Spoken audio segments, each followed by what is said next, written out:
Alors, ça fait quelques années maintenant, je dirais 3 ans, on entend énormément parler des jus de légumes. Il y a beaucoup de personnes qui se demandent si c'est un effet de mode passager ou s'il y a de réels bienfaits à en consommer. Si c'est quelque chose qui est l'apanage de marchands, de centrifugeuses ou d'extracteurs à jus, ou alors si derrière il y a un dogme prosélyte pour véhiculer des idées, ou si vraiment il y a de réels bienfaits. Alors, c'est vrai qu'il y a une large popularisation et démocratisation de la consommation et de l'intérêt sur les jus de légumes. Et quand je dis jus de légumes, ça sera un terme générique que je vais employer, ça renvoie jus de légumes et de fruits. Et j'utiliserai le nom générique de jus de légumes. Ce qu'il faut savoir, c'est que ça fait quand même 50, 60 ans qu'il y a pas mal d'expérimentations et de thérapies menées par les jus de légumes. Alors il y a 2 personnes qui ont largement, je dirais même 3, on va en citer 3 personnes.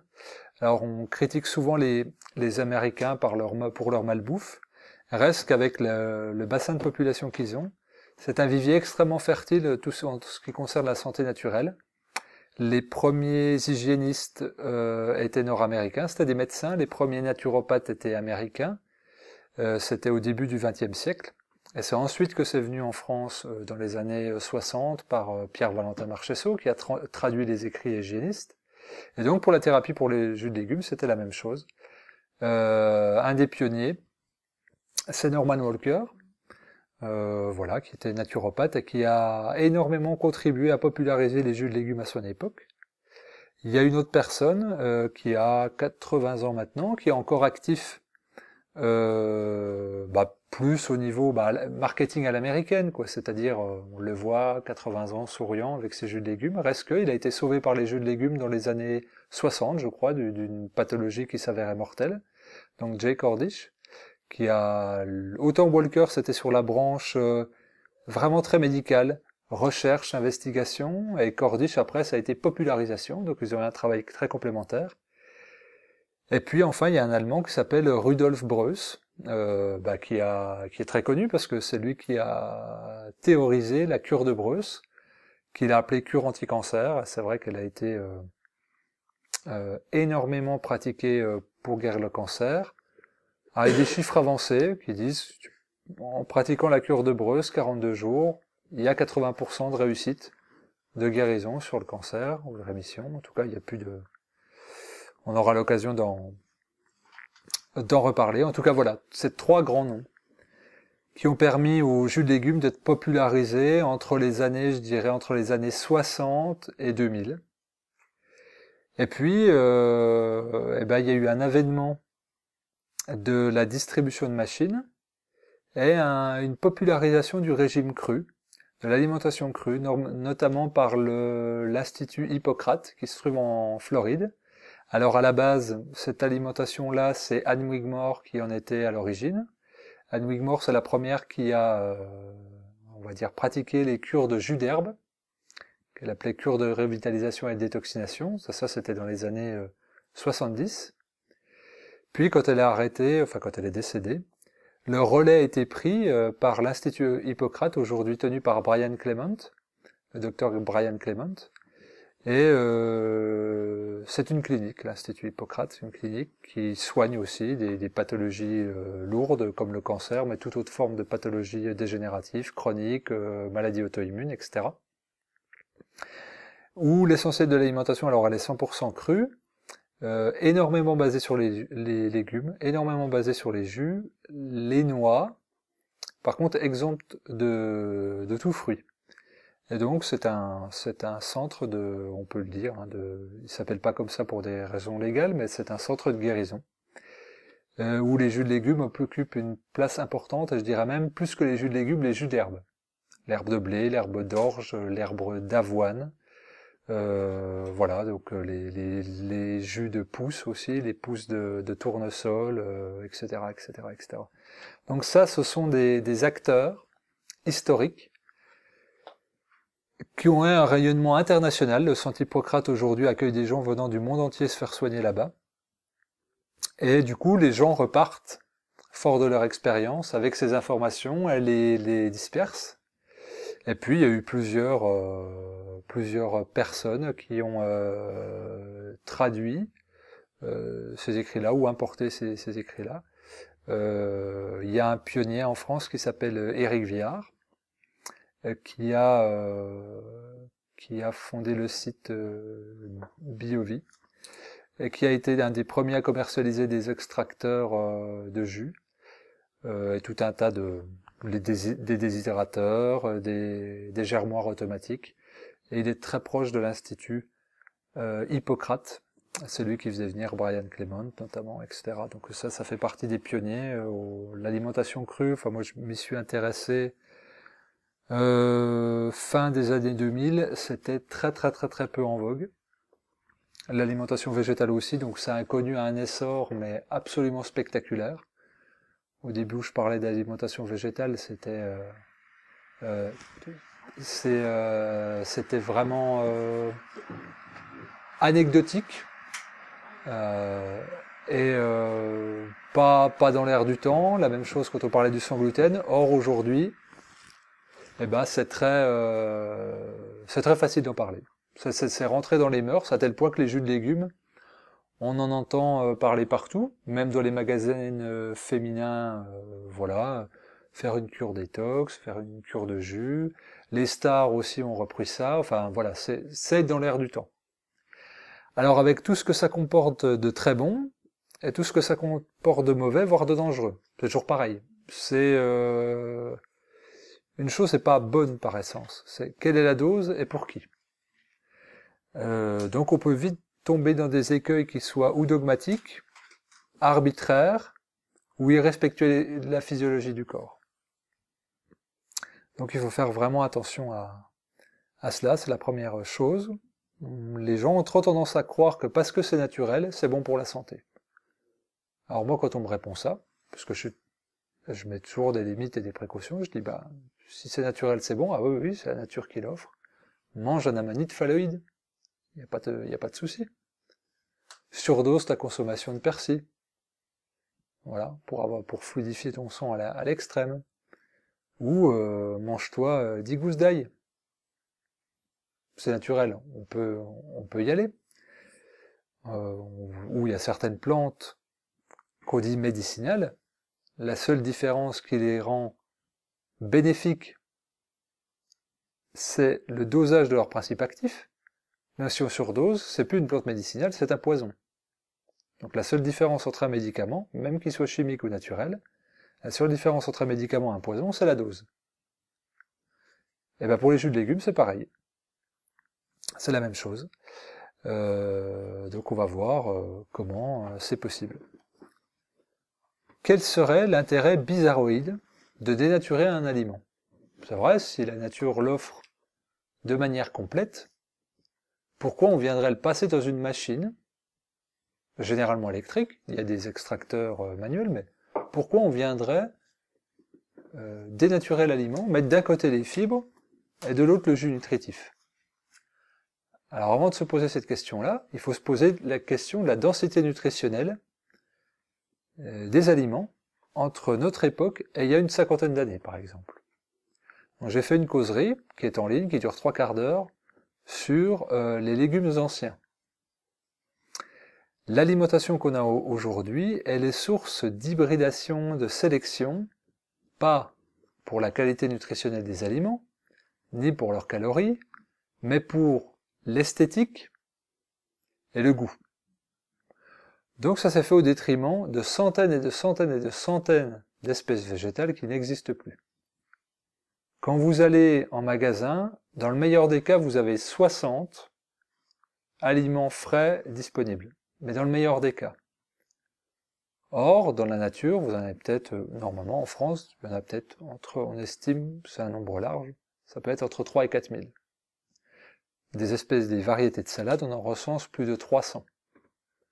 Vous en comptez 5 que vous pouvez trouver, la scarole, la batavia, je sais pas, la laitue romaine, vous avez quoi là,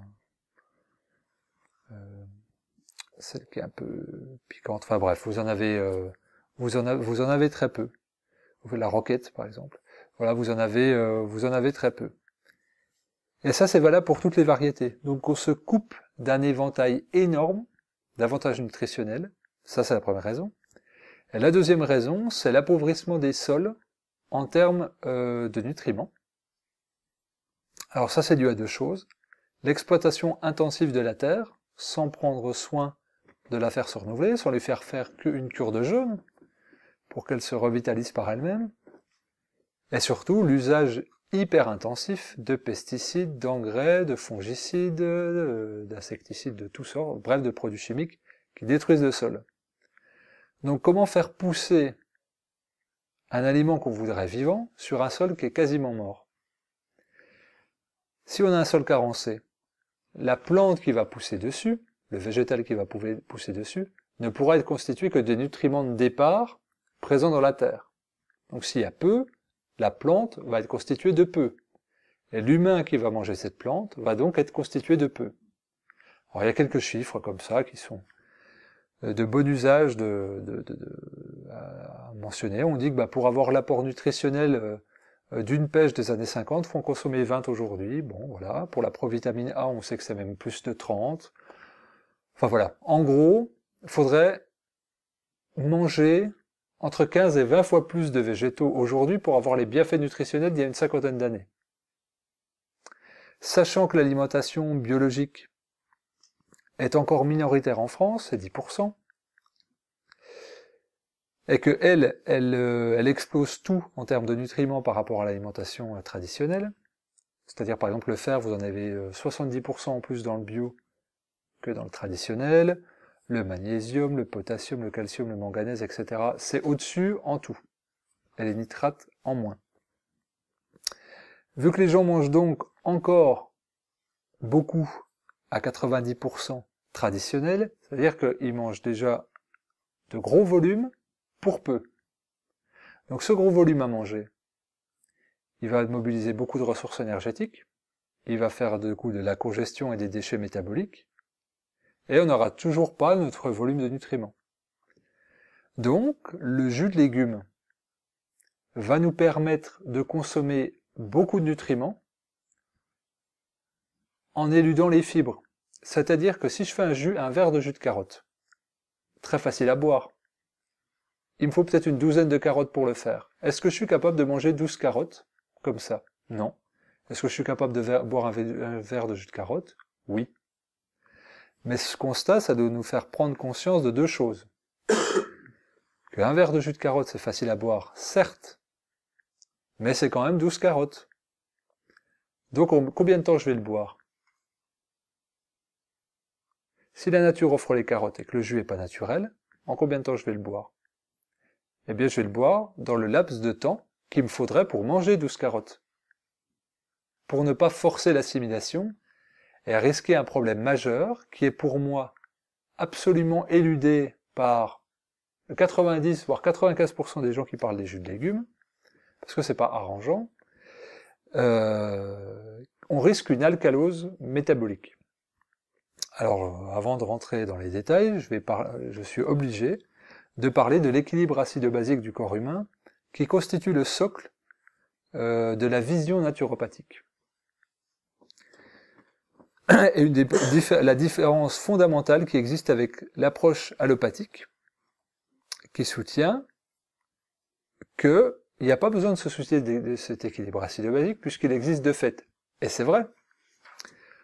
Quand les naturopathes disent à quelqu'un « tu es trop acide », l'allopathe va dire « ce sont des foutaises, si vous étiez trop acide, vous seriez mort ». Le naturopathe le sait et dit « oui, certes, mais la personne n'est pas morte parce qu'il y a des systèmes de compensation et des systèmes tampons dans l'organisme ». Si on parle d'acidité, on parle du pH du sang. Il y a différents types de pH, il y a le pH salivaire, il y a le pH de l'estomac, il y a le pH urinaire, il y a le pH des sucs gastriques, des sucs pancréatiques, de l'intestin, enfin partout où il y a des muqueuses et des fluides ambulants dans le corps, se trouve une variation de pH, qui peut aller de 2 au niveau de l'estomac jusqu'à 8,5 sur les sucs pancréatiques. Donc c'est une échelle très large, parce que le pH potentiel hydrogène, est une échelle logarithmique. Donc quand vous passez de 1 à 2, vous multipliez par 10. Quand vous passez de 2 à 3, vous remultipliez par 10. Donc c'est 10 puissance 2, 10 puissance 3, etc. Donc c'est énorme, on atteint des chiffres colossaux. Et donc le pH sanguin, il se maintient dans des normes, en gros, entre 7,28 et 7,35. Donc le sang est légèrement alcalin.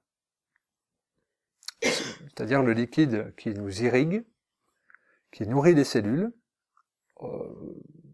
Si on accepte un petit peu le système lymphatique, peut-être qu'on y reviendra tout à l'heure, mais le liquide qui irrigue les cellules, qui emporte les déchets métaboliques des cellules jusqu'au rein pour être filtré, est de source alcaline.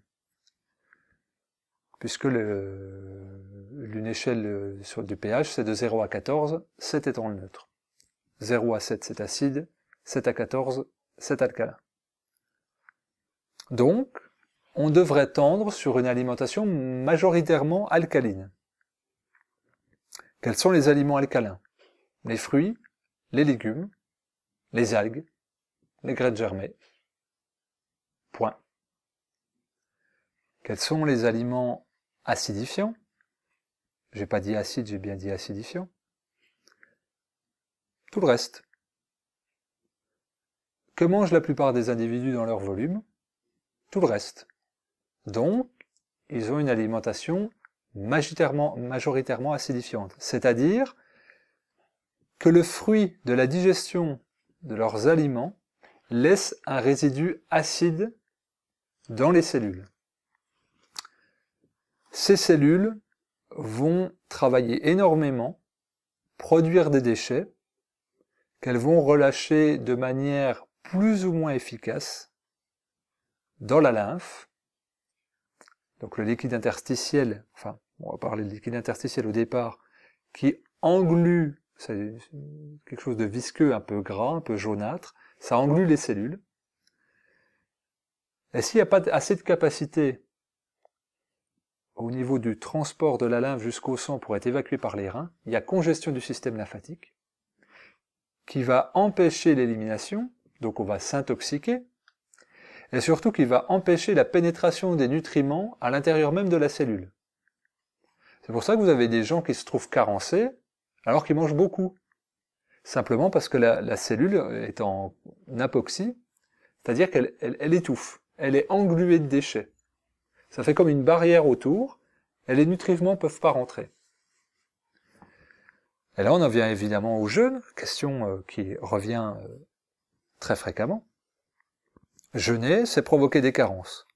Jeûner régule quasiment l'ensemble des carences.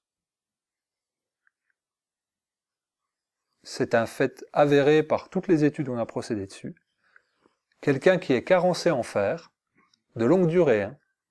Il y a des gens qui étaient carencés en fer depuis 2 ans, ont jeûné 10 jours, à l'eau, plus de carence.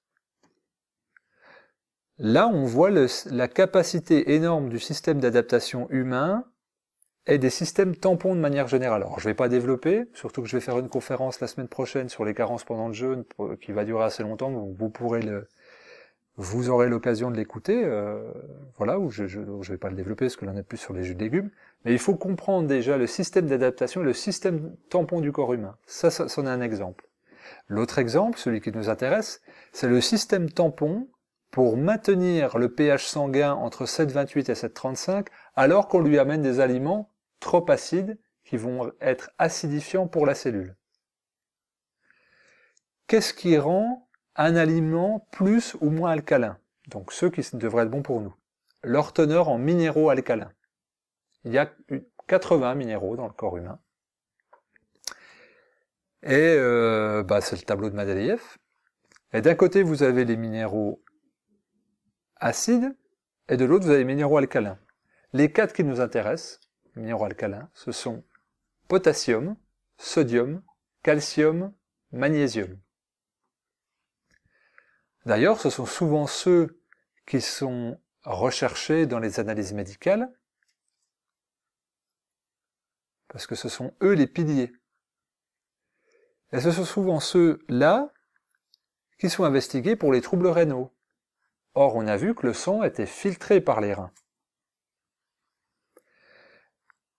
Les reins travaillent avec un équilibre très subtil, 1 volume de sodium, 3 volumes de potassium. Donc ce sont des échanges d'électrolytes permanents. Le corps humain est une usine biochimique, je dirais même une usine alchimique, parce qu'on est même capable de créer un minéral à partir de 2 minéraux. C'est ce qui s'appelle les transmutations biologiques de Kervran, un biologiste français, qui est trop méconnu aussi à mon goût. Et quand on observe la capacité d'adaptation, de création et surtout de compensation du corps, on ne devrait pas être surpris que une personne qui mange pas assez de cela n'ait pas de carence. Tout simplement parce que si elle a un corps nettoyé, fonctionnel, ça viendra être compensé. Et c'est souvent ce qu'on constate chez les doyens. Par exemple, le doyen de l'humanité est quelqu'un qui vit en Bolivie à plus de 3000 mètres d'altitude. Et si vous regardez son alimentation, c'est du quinoa, des racines, ça va être raconte des rongeurs, même des serpents, des lézards. Enfin, Et le mec à 120 ans, il se fait aussi il continue de se faire sa cuisine et ses propres repas. Comment c'est possible? Les scientifiques, les chercheurs, les journalistes se posent la question. Comment c'est possible? Tout simplement parce que il a à l'air libre, super oxygène, super globules rouges, et ça circule. Le corps humain est une machine qui ne demande qu'une chose, à fonctionner.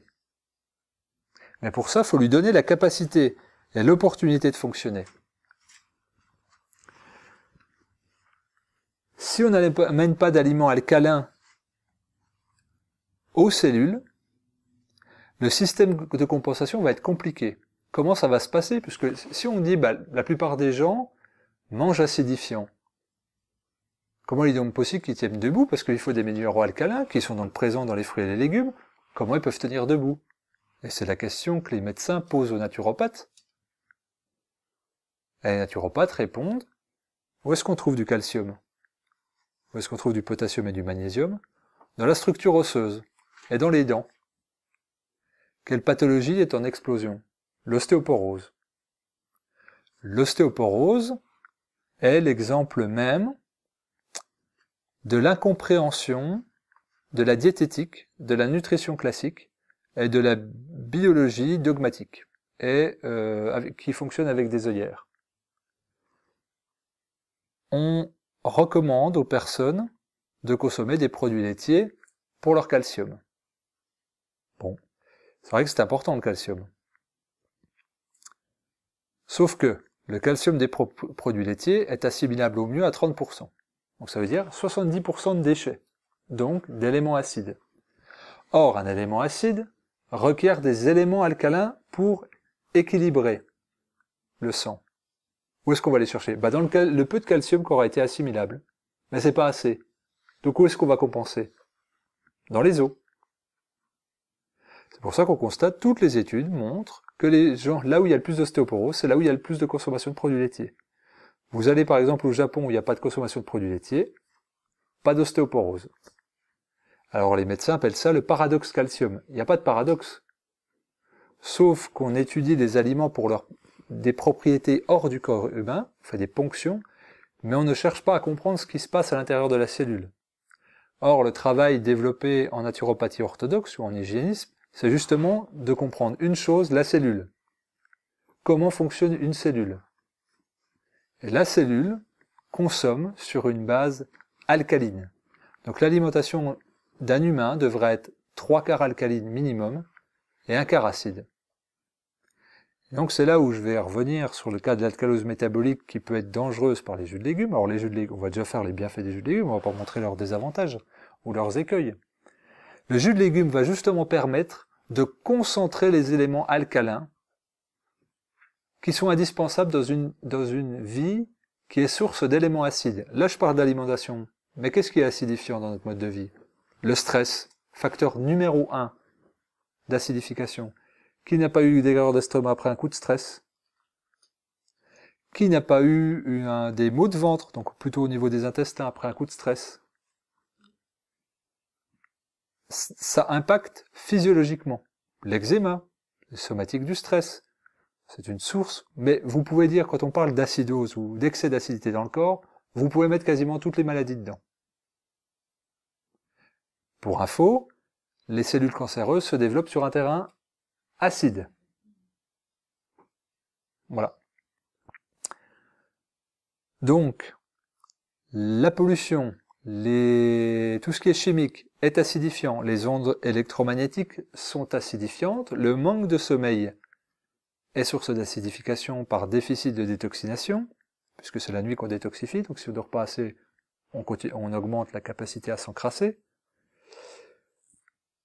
Les mauvaises pensées sont acidifiantes, etc. Donc, le monde moderne fait le lit de propagation de tous ces éléments-là.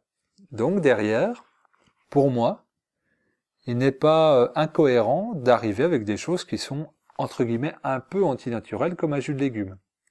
Les jus de légumes, je les perçois comme un complément alimentaire, mais un complément alimentaire hautement disponible, et puis surtout, créable et ajustable par vous au quotidien. C'est ça qui est intéressant. C'est qu'on fait notre propre, en fonction des besoins de notre corps, et on va le sentir, vous allez faire votre propre médecine pour équilibrer votre corps. Et simplement en apportant plus d'éléments alcalins, ça va mieux aller. Mais ça fait pas que compenser le déficit en minéraux alcalins les jus de légumes. Parce qu'il y a pas mal de gens qui disent, bah tiens, j'ai pris des jus de légumes, j'augmente un peu. Voilà, j'ai des effets là, j'ai les urines plus foncées, j'avais des problèmes de peau, ça s'est amélioré. Puis des fois, quand je fais des cures intensives, j'ai des maux de tête, des fois je peux avoir la diarrhée, j'ai même des éruptions cutanées, enfin tout ça, tout un tas de symptômes. Or, si on va du côté du jeûne, si on pousse jusqu'au bout, c'est les symptômes qu'on retrouve. Pourquoi? Parce que si on consomme beaucoup de jus de légumes qui sont alcalins, ils auront tendance à alcaliniser mon sang. Donc à le faire aller au-delà de 7,35. Ce qui n'est pas entendable, parce que c'est dangereux aussi. Donc le corps va dire, bah, pour équilibrer ça, je vais aller chercher des sources acides dans mon organisme pour les renvoyer dans le sang et ça va équilibrer. Mais nous, ça nous est extrêmement bénéfique, cette tentative d'équilibrage, parce qu'on extirpe des cellules de l'acide, ça repasse dans le sang, c'est filtré par les reins, on envoie.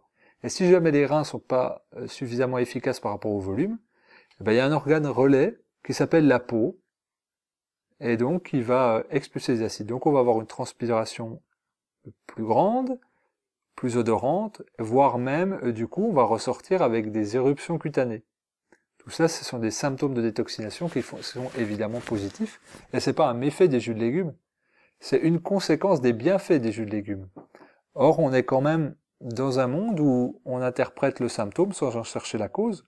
Le but, c'est de dissimuler ce qui n'est pas propre, ce qui n'est pas correct.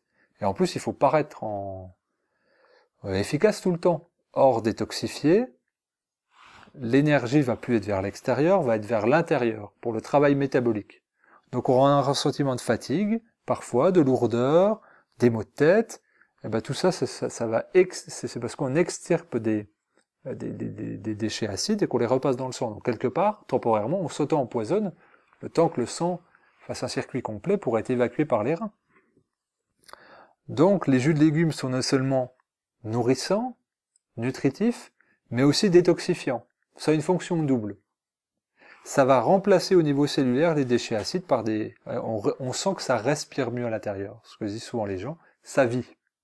Ça vit quand je bois des jus de légumes, parce que le corps est fait pour fonctionner ainsi. Quel est le danger?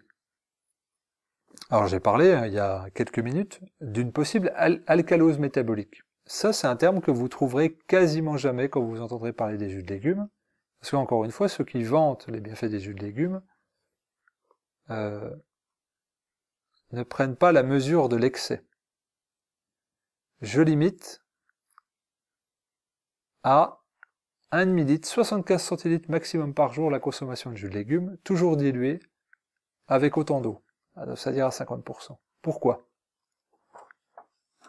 Il y a un docteur aux États-Unis qui travaille depuis 40 ans sur l'alimentation vivante, donc l'alimentation crue, qui s'appelle Gabriel Coussens. Donc lui, il a un centre aussi, mais il se situe dans l'Arizona. Il travaille un peu avec les jus de légumes, mais c'est pas son fer de lance non plus. Lui, c'est plutôt avec l'alimentation crue. Pareil, pas trop les fruits, c'est même pas du tout les fruits, surtout les herbes, il est docteur en Ayurveda aussi, enfin beaucoup la chlorophylle, c'est beaucoup la chlorophylle. Lui, ça fait 40 ans qu'il soigne le diabète avec l'alimentation, enfin voilà, il est plus là-dessus. Mais il a constaté, il a beaucoup de patients qui sont crudivores, végétaliens. Donc là, une alimentation hyper alcaline. Et lui, il travaille avec la mesure du pH des urines, et il constate que ces gens-là ont un pH urinaire très élevé, qui dépasse 7,3, 7,4, voire 7,8. Et là, il a constaté des troubles de santé, des tremblements, des pertes de concentration, la fatigabilité, tout un tas de choses. Et il s'est rendu compte que c'était l'excès d'alcalinité, et le corps ne sortait pas des acides, produisait des acides. Et donc, l'excès de jus de légumes peut déminéraliser, ce qui est un comble, mais c'est normal. Tout doit être équilibré et mesuré. On ne peut pas abuser. Et ça, c'est quelque chose contre lequel je milite, parce que je vois des gens, des fois, qui me disent, je bois 3 litres de jus de légumes par jour. Je dis, t'es en train de tout fracasser. Ah ça va bien. Oui, mais. Et puis ces gens-là ne se rendent pas compte parce qu'ils ont des frissons, des tremblements, et ils disent, c'est la détoxination. Non, c'est pas la détoxination, c'est l'acidification. Grande différence. Et donc, il faut drastiquement réduire à ce niveau-là. Et après, quand ils se rendent compte que leurs ongles sont striés, cassants, les ongles, c'est que des minéraux. Donc là, ça leur met la puce à l'oreille. Mais malheureusement, le capital osseux a déjà bien été touché, souvent les dents, il y a des pertes de cheveux, ça va jusque-là. Tout simplement par l'excès. Imaginez ce qu'il faut, quel volume il faut pour faire 3 litres de jus de légumes. Est-ce que ça paraît humain de pouvoir manger tout ça? Non. Si on était un chimpanzé de 300 kilos, peut-être, mais un humain qui fait 70 kilos, sans doute pas. Donc il faut faire attention, il faut être vigilant avec le ratio de ce qui est consommé. Moi voilà, je dis 50, 75 centilitres, c'est déjà énorme, hein. Dilué à 50%, puis bu régulièrement. Encore une fois, faut pas oublier le fait qu'on doit boire à la mesure de ce qui pourrait être digéré si l'aliment était complet. Pourquoi ça met le système au repos? Ce qui rend la digestion longue, ce sont les fibres. Ça peut être plus ou moins long. Bon, les fruits, c'est une demi-heure. Hein. Les légumes, un peu plus long. Mais quand on va bien filtrer son jus de légumes, déjà on va court-circuiter directement l'estomac. Ça passe directement dans le grêle. Et la chance,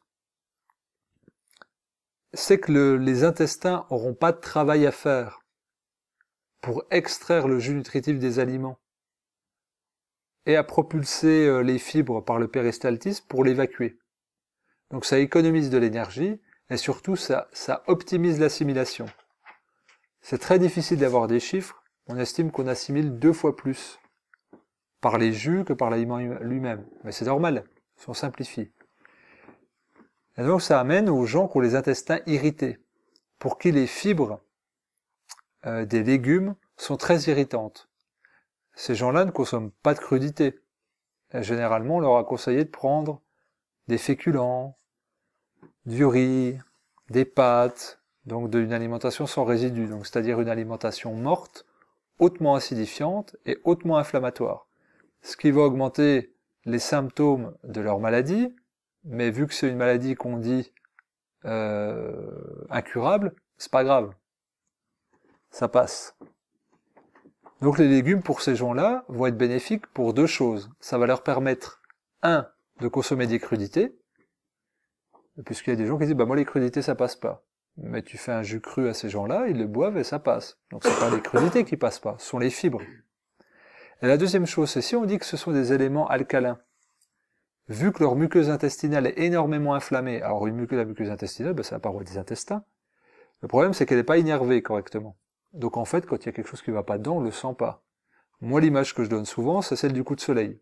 La peau est une muqueuse, un intestin inflammé, c'est comme si vous avez le coup de soleil.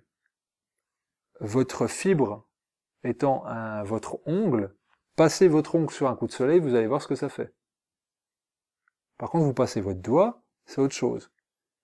Les fibres molles, c'est le doigt. Les fibres dures, c'est l'ongle. Qu'est-ce qu'il convient de faire lors d'un coup de soleil? Déjà de se mettre à l'ombre. Donc on peut dire à la personne, temporairement, tu vas retirer les fibres dures. Et puis on met quelque chose d'apaisant sur ce coup de soleil. Et là, ce qui va être le plus apaisant pour une inflammation dans les intestins, ce sont des éléments alcalins pour tamponner l'inflammation, donc l'acidité qu'il y a dans ces intestins. Donc pour ces gens-là, c'est un énorme facteur d'accélération de guérison. On en vient aussi à parler des bienfaits pour les enfants. Des fois, ils sont pas trop friands de crudité. Par contre, si on leur fait un jus sympa, carottes, courgettes et pommes, ça passe tout à fait. Et c'est un bon moyen aussi de les initier au goût, et un bon moyen de les initier aux légumes, parce que c'est très ludique à faire, donc vous demandez à l'enfant de faire le jus, c'est impossible qu'il résiste à l'envie d'y goûter, parce que lui, il est très fier d'avoir fait ça. Donc il y a bon nombre de parents à qui je conseille de faire des jus de légumes à leur enfant, et puis les crudités sont introduites, et progressivement le légume. Et puis au début, c'est sûr, on va mettre plus de pommes et d'oranges, puis petit à petit, on va diminuer la dose, puis on va augmenter le volume de légumes, puis on va mettre des légumes sucrés, la carotte, la betterave, et puis ça passera tout à fait bien. Si on parle de cure de jus, quel est l'intérêt? 1. Mettre le système digestif au repos, puisqu'on a vu qu'il n'y avait pas de fibres. Donc ça, c'est pas mal. Mais les principes actifs contenus dans les légumes, si on les concentre, si on choisit bien ces éléments, on va pouvoir cibler tel organe. Et toute cette alcalinité qui va être amenée au corps, ça va libérer des acides. Et si on coupe l'alimentation traditionnelle, qui est acidifiante, on va aller rechercher en profondeur des acides. Donc une cure de jus de légumes est toujours bénéfique. Parce qu'elle sera source de régénération au niveau cellulaire et de détoxination. Voilà l'intérêt majeur d'intégrer des cures régulières de jus de légumes.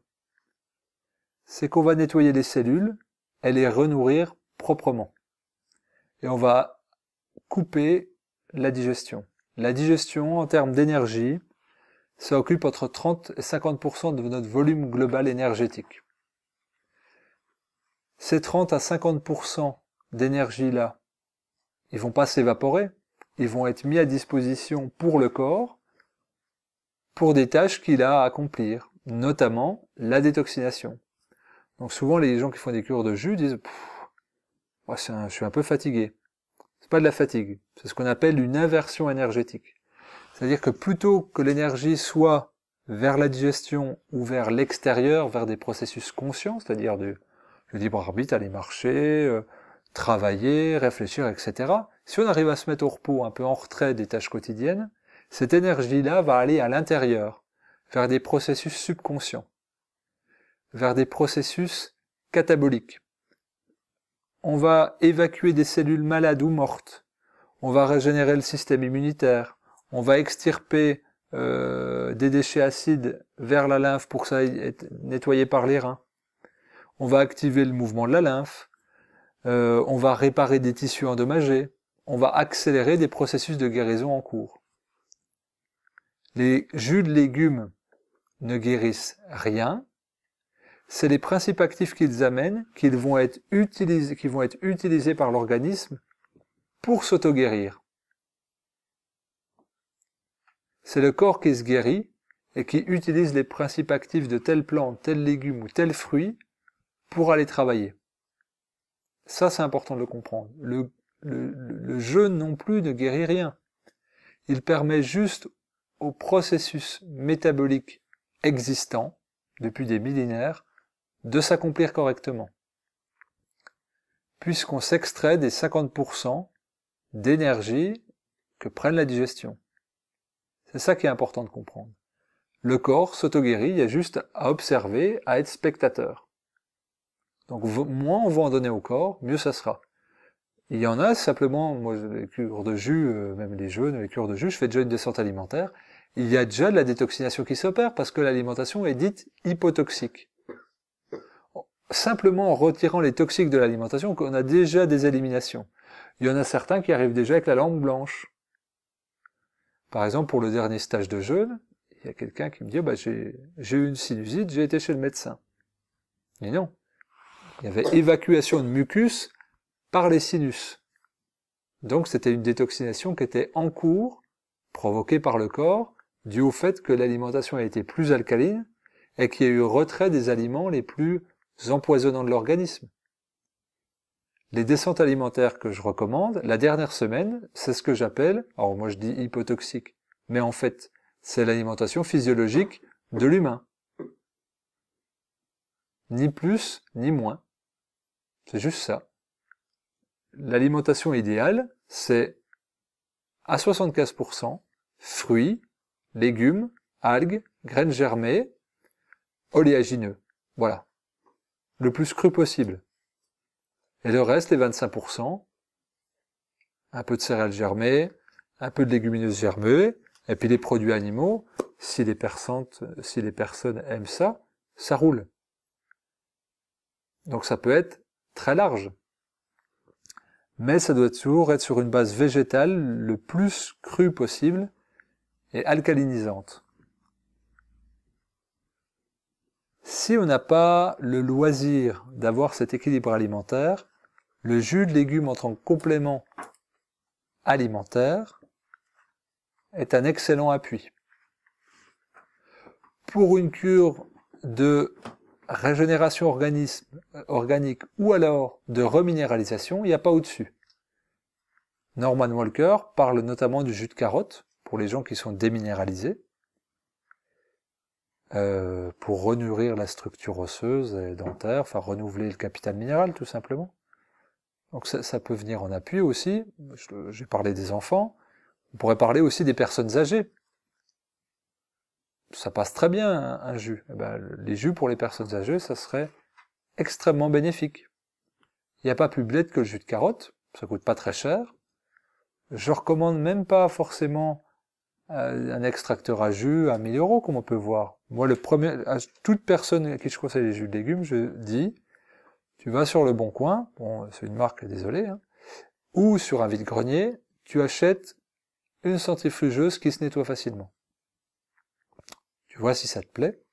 Si vraiment ça fait partie de ton quotidien, tu passes à autre chose, un extracteur, et puis tu vois, avec l'expérience, puis les échanges et les recherches, quel modèle te convient. Mais déjà même avec une centrifugeuse, on a des effets. C'est-à-dire que c'est à la portée de tous. Même si la personne ne peut pas consommer bio pour des raisons de coût ou d'approvisionnement, eh ben on épluche la peau, il y a au-delà le plus de pesticides, et la chance, c'est que la majeure partie des pesticides restent figés dans les fibres. Donc quand vous faites, je préfère que quelqu'un fasse un jus de légumes non bio plutôt que ne fasse pas un jus de légumes. Clairement. Certes, ça va amener des déchets acides par la chimie qu'il y aura un peu dans ce jus, mais les éléments alcalins seront tellement majoritaires que ça les diluera. Et d'ailleurs, il y a des gens qui ont eu un grand succès avec la cure de Breuse pour des maladies très lourdes, qui n'ont pas fait du tout avec des légumes biologiques. Bien sûr, j'encourage à faire des légumes biologiques. Mais c'est une réalité que si on veut faire un volume conséquent de jus de légumes, ça représente un coût si on n'a pas de potager. Alors l'idéal étant d'avoir un potager, ou de pouvoir aller s'approvisionner directement. Il y a des maraîchers qui font ça, on peut aller cueillir directement, et on paye beaucoup moins cher. Si on n'a pas cette astuce-là, moi je milite quand même pour le fait de pouvoir faire des jus de légumes, parce que ça me semble extrêmement intéressant. Alors quand je dis jus de légumes, la proportion c'est, on peut mettre des fruits évidemment, mais qui dit fruits dit sucre. Alors c'est pas un problème le sucre des fruits, puisqu'il y a des fibres. donc leur assimilation est progressive, et on va pas impacter le pancréas. Par contre, si on concentre le sucre des fruits, là oui, ça va faire un énorme afflux de sucre rapide dans le sang, et on va stimuler une production d'hormones insuline au niveau du pancréas. Donc je recommande jamais plus d'un quart de fruits dans un jus de légumes, mais on pourrait aussi aller ajouter d'autres éléments, notamment les plantes sauvages. Ça peut être de l'ortie, ça peut être du plantain, ça peut être du gaillet gratteron, et puis toutes les herbes aromatiques, hein, le persil, la piloselle, ça peut être la coriandre, la ciboulette, enfin voilà, il y en a quantité, le basilic, excellent. Et puis quelques racines qu'on dit épices, comme le curcuma ou le gingembre, au principe actif extrêmement puissant. Et puis là, faudra s'orienter vers des recettes de jus spécifiques. Alors il y a des livres pour ça. Le livre de Norman Walker, toujours. Alors l'édition, je sais plus ce que c'est. BioVie, je crois. C'est un petit ouvrage qui coûte 10-12 €. Lui, il détaille une quinzaine de légumes, et puis 2-3 fruits dans le lot, avec leurs principes actifs, leurs propriétés, et il donne, à la fin de l'ouvrage, un répertoire de pathologies avec des recettes de jus spécifiques pour, par exemple, décongestionner le foie, travailler sur les reins, travailler pour les poumons. Alors les poumons sera plus le soufre, par exemple. Puis voilà, il donne des détails. Il donne aussi des expériences. Il y a des témoignages de personnes qui ont guéri ou qui ont relativement, très très très nettement amélioré leur santé grâce au jus. Voilà, donc c'est un petit livre qui est intéressant. Pour moi, c'est un indispensable quand on s'intéresse au jus. Il est facile à lire, on peut picorer dedans, puis il est pas cher.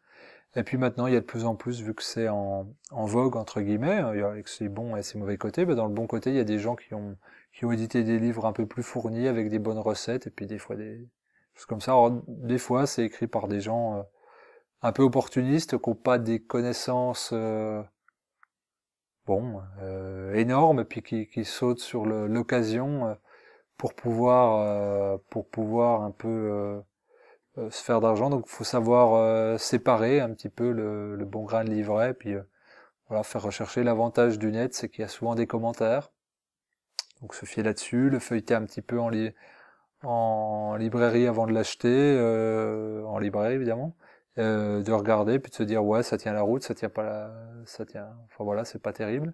Pensez à bien regarder, puis qui écrit.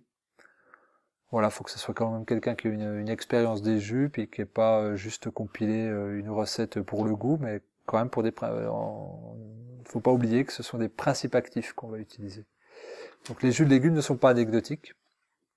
Et encore une fois, ça peut déclencher des symptômes très forts. Quelqu'un qui est insuffisant rénal, qui est troubles rénaux, s'il consomme une grande quantité de jus, ça peut lui affaiblir ses reins. Quelqu'un qui est diabétique, s'il met trop de fruits, ça peut vraiment lui abîmer son pancréas. Quelqu'un qui a des petites ulcérations gastriques, s'il va mettre trop d'agrumes ou trop de gingembre, ça va augmenter son ulcération, par exemple. Quelqu'un qui est hypotendu, s'il met par exemple de la betterave, ça va augmenter son hypotension. Au contraire, s'il met un peu d'ail dedans ou certains autres éléments hypertenseurs, ça va augmenter la tension. Donc voilà, c'est pas anecdotique, donc faut se renseigner toujours un minimum et puis y aller tranquillement et consommer progressivement. Donc je pense que ça participe à une démarche de santé saine, et en plus c'est plaisant à partager. À l'apéritif, quand il y a des amis, voilà, alors qu'il y a alcool ou pas, hein, peu importe. Mais de faire découvrir ça, les gens sont toujours surpris, étonnés, puis généralement conquis. Parce que quand ça vient d'être extrait, c'est très frais, et en bouche, c'est incomparable. Et puis il y a des milliers de mélanges possibles, de saveurs imaginables, c'est vraiment incroyable. Alors on a tous nos préférences, mais reste qu'on peut faire des associations multiples en quantité, etc. Puis suivant la saison, comme là on est plutôt en hiver, ce sera plutôt les légumes racines, donc on ira volontiers vers la carotte, vers la betterave, vers le navet, vers le radis, voilà, vers ces choses-là. Puis en hiver, en été, au printemps, ça sera plutôt les choses hors sol qu'on va privilégier, donc la courgette, le concombre, le poivron, la salade, les herbes dont je parlais qu'on trouve dans les prés, dans les prairies. Ça va être aussi, là cette saison il y a du fenouil, j'ai oublié le fenouil, c'est excellent aussi. Les gens qui ont des troubles digestifs, voilà, le fenouil apaise quasiment immédiatement. Donc voilà, chaque chose aura sa spécificité. Voilà, en été vous aurez plus les côtes de bête, ces choses-là. Donc ça permet d'avoir un éventail très large. Et puis, encore une fois, le volume, quand on voit le volume qu'on passe dans un extracteur ou dans une centrifugeuse, est surprenant à chaque fois. Et donc, on bénéficie de ces nutriments dont le corps il est affamé. Et les problèmes de santé de plus en plus précoces, les maladies qu'on disait pour les vieux, ça arrive à 40 ans, puis maintenant c'est 30, et des fois c'est 20. C'est pas des maladies de vieux, c'est des maladies d'intoxication. Sauf que la toxémie, le capital toxémique et la faiblesse organique se transmet de génération en génération, mais il y a une réversibilité possible, ça c'est certain, c'est prouvé par le Chinese Study, ou ce qu'on appelle le rapport Campbell, qui montre qu'une alimentation équilibrée, essentiellement végétale et crue, guérit des maladies. C'est énorme de dire l'alimentation guérit des maladies. Aujourd'hui on le sait, puisque le rapport Campbell, c'est la plus vaste étude sur la nutrition qui a jamais été menée, sur des dizaines de milliers de personnes à travers le monde sur 40 ans. Elle dit même qu'il y a une réversibilité sur des pathologies qu'on croyait incontrôlables. Donc vous avez tout un tas de personnes, et c'est plus des choses extraordinaires, hein, c'est pas des miracles là, dont on parle. Des scléroses en plaques, donc c'est une maladie neurodégénérative, qu'on croit être incurable, par une meilleure alimentation et des détoxinations, se guérit. Aujourd'hui, c'est pas exceptionnel, ça se voit. Et moi, je le constate, des améliorations, dans ma pratique, je constate des améliorations sur la sclérose en plaques. Toutes les maladies auto-immunes, mais ça, il n'y a même pas besoin de parler de jus de légumes, il y a juste besoin de parler du docteur Jean Seignalé. Sauf que lui, il parlait de crudité, et encore une fois d'alcaliniser le corps, puis d'enlever des toxiques. Si on va au bout de la logique, si on alcalinise plus qu'on détoxifie plus, on accélère le processus de guérison, donc polyarthrite rhumatoïde, lupus, qu'est-ce qui est à la mode là, le fibromyalgie, la maladie de Fourtou, et puis alors tout ce qui est maladie de Crohn, etc., pathologie gastro-intestinale, le syndrome du côlon irritable. Voilà, donc tout ça, c'est très rapidement amélioré par une reprise en main de l'alimentation et accentué par le fait de consommer des jus de légumes. Il faut, alors plutôt que des longs discours, le mieux c'est d'en faire l'expérience.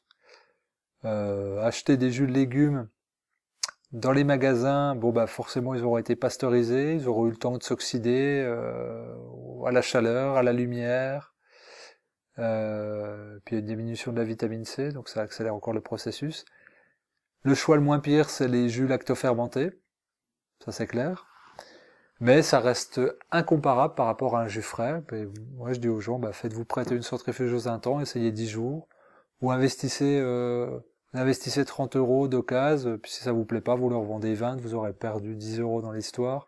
C'est pas grand chose, mais je pousse vraiment à faire cette expérience. Si les gens veulent pas changer leur alimentation, en voyant les bienfaits des jus de légumes, on est forcé de changer son alimentation. Parce qu'on se dit, oui, vraiment, il faut plus de végétaux alcalins. C'est une preuve. C'est quelque chose contre lequel on peut dire, théoriquement, c'est pas possible.